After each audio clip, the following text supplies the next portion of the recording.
Hello बच्चों, कैसे हो आप सब। उम्मीद है आप सब अच्छे हो गए। बच्चों, आज की क्लास में हम ना फ्रैक्शन के कंसेप्ट को क्लियर करेंगे। फ्रैक्शन को बच्चों हिंदी में हम भिन्न बोलते हैं। बच्चों, भिन्न का क्या मतलब होता है और फ्रैक्शन का क्या मतलब होता है। बेटा, कोई भी चीज़ जब वो अनकम्प्लीट होती है, जैसे ये एक नंबर होल नंबर है, मैंने इसको लिख दिया 5, एक नंबर लिख दिया मैंने 4। अगर मैं इस 5 के नीचे 6 लिख दूँ और इस 4 के नीचे 7 लिख दूँ तो बेटा ये क्या हो जाएगी, आपकी एक फ्रैक्शन बन जाएगी, जिसको हिंदी में क्या बोलते हैं, भिन्न बोलते हैं। तो बच्चों, फ्रैक्शन के जब हम बात करते हैं तो फ्रैक्शन में दो चीज़ें होती हैं। एक नंबर होता है हमारे पास न्यूमरेटर और एक नंबर होता है हमारे पास डिनोमिनेटर। और हिंदी में अगर बात करें तो बच्चों इसी को लिखते हैं हम अंश और इसी को लिखते हैं हर। बेटा, जब भी किसी संख्या को हम न्यूमरेटर और डिनोमिनेटर की फॉर्म में लिखते हैं या अंश और हर की फॉर्म में लिखते हैं तो बच्चों वो संख्या हमारी फ्रैक्शन कहलाती है या हमारी भिन्न कहलाती है। तो बच्चों, हमें ना भिन्न मुख्यतः 3 रूप से मिलती है। फ्रैक्शन के हम 3 टाइप पढ़ सकते हैं। पहला होता है प्रॉपर फ्रैक्शन, दूसरा होता है इम्प्रॉपर फ्रैक्शन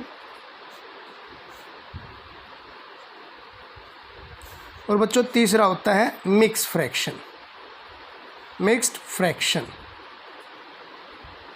बच्चों, इसी को हम लिखते हैं हिंदी में उचित भिन्न, इसको लिखते हैं हम अनुचित भिन्न और इसको लिखते हैं बेटा मिश्रित भिन्न।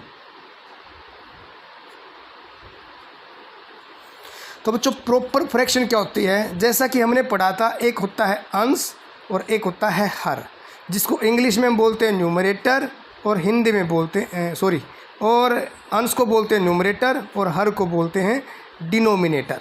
तो बेटा, न्यूमरेटर अगर छोटा हो और डिनोमिनेटर अगर बड़ा हो तो वो फ्रैक्शन कौन सी फ्रैक्शन बन जाएगी, आपकी प्रॉपर फ्रैक्शन या उचित भिन्न बन जाएगी। इसका एग्जांपल क्या ले सकते हैं, जैसे 3/4, 7/8, 9/10 या 11 या 10।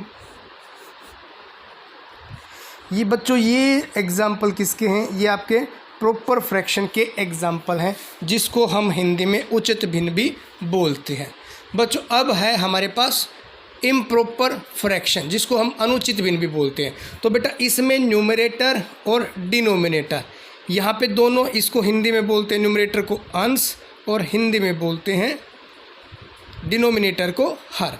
अगर आपका अंश बड़ा हो और आपका डिनोमिनेटर छोटा हो तो वो डिजिट क्या बन जाएगी, वो संख्या क्या बन जाएगी, आपकी इम्प्रॉपर फ्रैक्शन या अनुचित भिन्न बन जाएगी। जैसे 4/3, 8/7, 10/9, 11/9, ये आपके एग्जाम्पल किसके हो जाएंगे, इम्प्रॉपर फ्रैक्शन के बन जाएंगे। अच्छा, अब आता है बच्चों हमारे पास मिक्स फ्रैक्शन। मिक्स फ्रैक्शन में बच्चों क्या होता है, एक हमारे पास होता है कंप्लीट नंबर, जिसको हम होल नंबर बोलते हैं, होल नंबर बोलते हैं, पूर्ण संख्या बोलते हैं, और जो साथ में होता है वो होता है हमारे पास एक प्रॉपर फ्रैक्शन। दैट मीन 2/3, 1 और 7/8।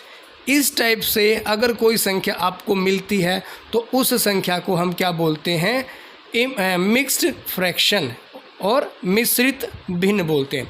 अब बच्चों, यहाँ पे हमें ना 2-3 चीज़ें और पढ़ने को मिलती हैं, वो छोटी क्लासों में होती हैं, 5th क्लास में उसको बोलते थे लाइक फ्रैक्शन।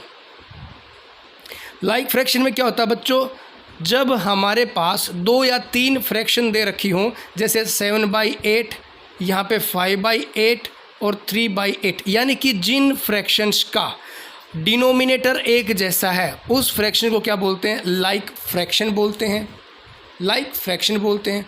और दूसरा, जिस फ्रैक्शन में, यानी कि एक था लाइक फ्रैक्शन और एक था अनलाइक फ्रैक्शन। तो बच्चों, इस फ्रैक्शन में क्या होता है, इस फ्रैक्शन में डिनोमिनेटर अलग अलग हो सकता है, 3/9 हो जाएगा और 2/4 हो जाएगा। तो बच्चों, इस फ्रैक्शन को क्या बोलते हैं हम, अनलाइक फ्रैक्शन, और इस फ्रैक्शन को क्या बोलते हैं, लाइक फ्रैक्शन। तो बच्चों, एक कंसेप्ट और आता है जो कि मोस्ट इम्पोर्टेंट है। कोई भी फ्रैक्शन रैशनल नंबर कब बन जाती है? तो बच्चों जैसे हमने पढ़ा है 4/8, ये हमारे पास एक फ्रैक्शन है, ये हमारे पास एक फ्रैक्शन है। अगर ये सिंपलेस्ट फॉर्म में कैंसिलेशन चल रही है इसकी, जैसे ये 2 से कट रहा है, ये कट रहा है 4 से, ये कट रहा है 1 से, ये कैंसिलेशन हो रही है इसकी 2 से, यानी कि 1/2। बच्चों हम इसको डायरेक्ट भी कैंसिल आउट कर सकते हैं, 4 1 जा 4 2 जा, और छोटे फॉर्म में भी छोटा छोटा करके इसको डिवाइड कर सकते हैं। तो बच्चों जो फ्रैक्शन सिंपलेस्ट फॉर्म में है और न्यूमरेटर और डिनोमिनेटर का HCF यानी कि उन दोनों का कॉमन अगर 1 है तो वो वाली फ्रैक्शन हमारी क्या बन जाएगी? रैशनल नंबर बन जाएगी।